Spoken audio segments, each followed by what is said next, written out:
ကဲ AI ဆိုတာသိပါသလားမသိတဲ့သူမသိဘူးဆိုလို့ရှိရင်တချို့ကတော့လိန်နာရောညာတာရောနဲ့ပေါ့နော်အဲ့လိုမျိုးပြောနေတယ်သူတွေအတွက် AI ဆိုတာဘာလဲလို့သိချင်တယ်ဆိုလို့ရှိရင်ခင်ဗျားတို့ရဲ့ Facebook တွေ Instagram သုံးတဲ့သူဆိုလဲ Instagram TikTok သုံးတဲ့သူဆိုလဲ TikTok သုံးတဲ့သူတွေပေါ့နော်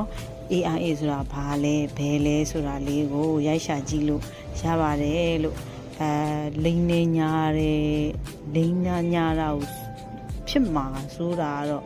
ဒါမှန်နေပေါ့နော်ဘာဖြစ်လို့တော့ဆိုတော့ကိုယ့်ရဲ့ပတ်စံနေပြီးတဲ့အခါလိန်ခံမှာတော့လူတိုင်းကကြောက်ကြတာပဲလीနော်ဒါပေမဲ့မှန်ကန်တဲ့ကြောင်ကြီးတော့ဖြစ်တဲ့မှာတယ်ဘာမှညာမှမသိပဲနဲ့ဟိုဟာလဲလိန်နေပြောဒီဟာလဲလိန်နေပြောတကယ်လိန်နေဟာကြတော့လောဘတ်တီ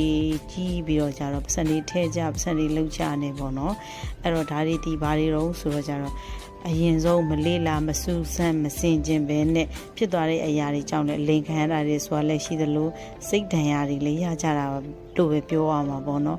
အဲ့တော့ AI ဆိုတာဘာလဲအာမခံဆိုတာဘာကြီးလဲဆိုတာသိချင်တော့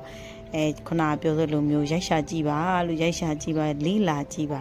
ဘသူတော့ကပို့ပြီးအကျိုးရှိလဲ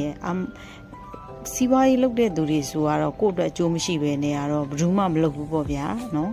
ဘာဖြစ်လို့လဲဆိုတော့သူတို့လည်းစီးပွားရေးလုပ်တာဖြစ်တဲ့အတွက်သူ့အကျိုးများတဲ့သူကတော့ရှိမှာပဲဒါပေမဲ့သူ့အကျိုးလည်းရှိကိုယ့်အကျိုးလည်းရှိတယ်ဆိုတာက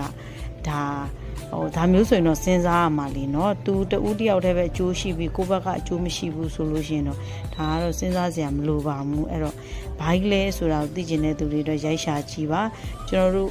ဒီလူတွေပြောတာဟုတ်သလားဆိုတာလေးကိုသိချာလေးလာလို့ရအောင်လေးလာကြည့်ပါလို့ဘာဖြစ်လို့ဆိုတော့သူတို့ကရောင်းချင်လို့ပြောနေတာလားတကယ်ရှိတာဟုတ်ရဲ့လားဆိုတာလေးကိုသိအောင်မို့လို့ဒါကျွန်တော်အနေနဲ့အကြံပြုရင်းမတတ်ကဲတင်ပေးလိုက်တာပါဒါလေးကတော့မြန်မာမျိုးသမီးများနေတော့ပွဲရဲ့မှတ်တမ်းလေးပါเนาะကျေးဇူးများတင်ပါတယ်